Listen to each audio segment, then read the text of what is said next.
Abby Woo, Chapter 4. Abby and her brother Peter and the friends, they finally made it to outdoor school where they'll be at summer camp for a whole week without their parents. When we stepped off the bus, it felt like we were stepping into another world. Everything was different. It was quiet in a calm sort of way. There was so much green. It smelled better, like the pine fresh smell of cleaning supplies or air freshener, only it was real.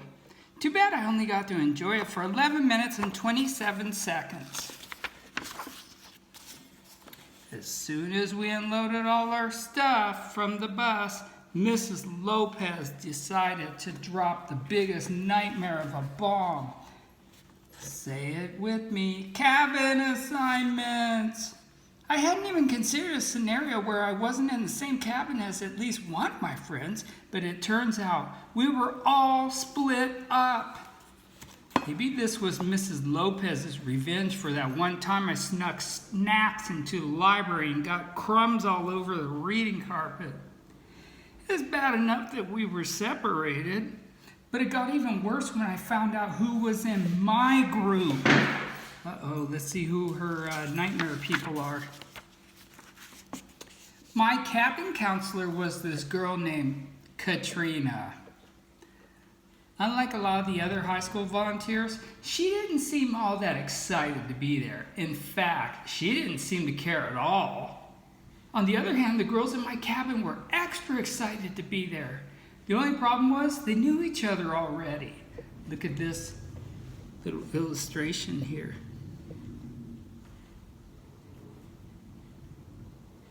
And they weren't particularly interested in getting to know me.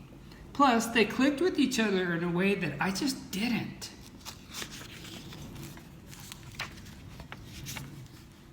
Once Mrs. Lopez finished reading off the whole list of names, everyone started heading to the cabins to unpack.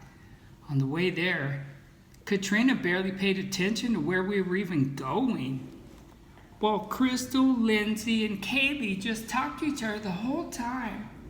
I had no idea what they were talking about, and I couldn't think of anything to say to them, but they didn't seem to notice one way or another. It's like they forgot I was even there. When we finally made it to our cabin, things didn't get much better. They already had their beds picked out, so I got stuck on the bottom bunk with the lumpy mattress and the weird sweat stains. I tried to tell myself that it didn't really matter. I wasn't planning on spending that much time in the cabin anyway. There's plenty of stuff to do outside. Plus, I had Max and Logan and Jess. Sort of. So here are our friends in their new groups. That night, everyone gathered in. What's that say? Read it for me.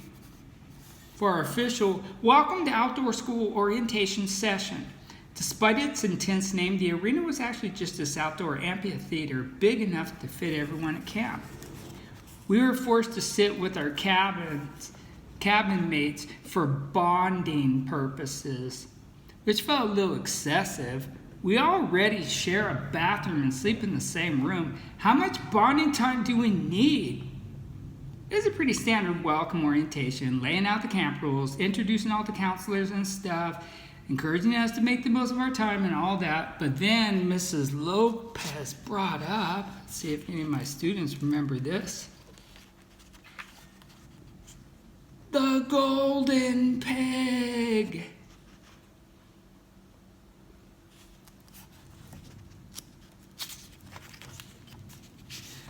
The golden pig wasn't a real pig. It was a metal figurine about as big as an average-sized burger. I'm pretty sure it was just spray painted gold, but that didn't matter because it was legendary. The golden pig was the heart of outdoor school and the center of an historic camp competition. The mission was simple. What's that say?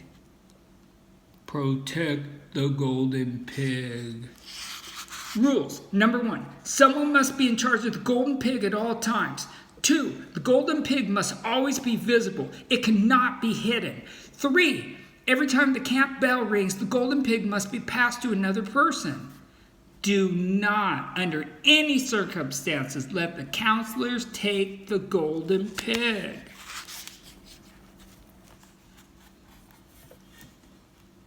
The entire week was an epic clash of campers versus counselors, culminating in one very important question at the end of camp. What's that say? Who had the golden pig? This outdoor school camp tradition had been going on since the beginning of time, or at least as long as outdoor school had been around. The 70s, the 80s, the 90s, the zeros. In all the years that outdoor school and Golden Pig existed, the campers had never won.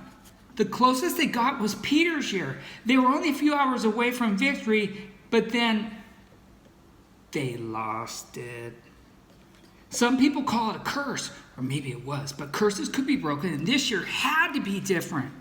If we could do it, if we could keep the golden pig away from our camp counselors, if we could break this unseemingly unbreakable losing streak, we would go down in outdoor school history as legends. Not to mention, we'd be immortalized on the wall. Not the Pink Floyd song. The wall was a sacred space in the center of camp, one side dedicated to the counselors who were able to steal the golden pig, and the other side reserved for the campers who managed to protect it. Our side was empty. But not for long. This was our year. This could be our legacy.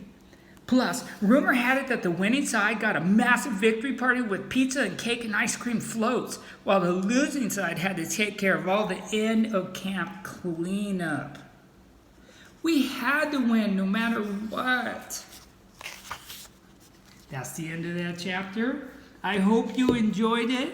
Now you know about the golden pig. Do you think that the children will be able to keep it protected from the camp counselors? We shall find out soon. Bye.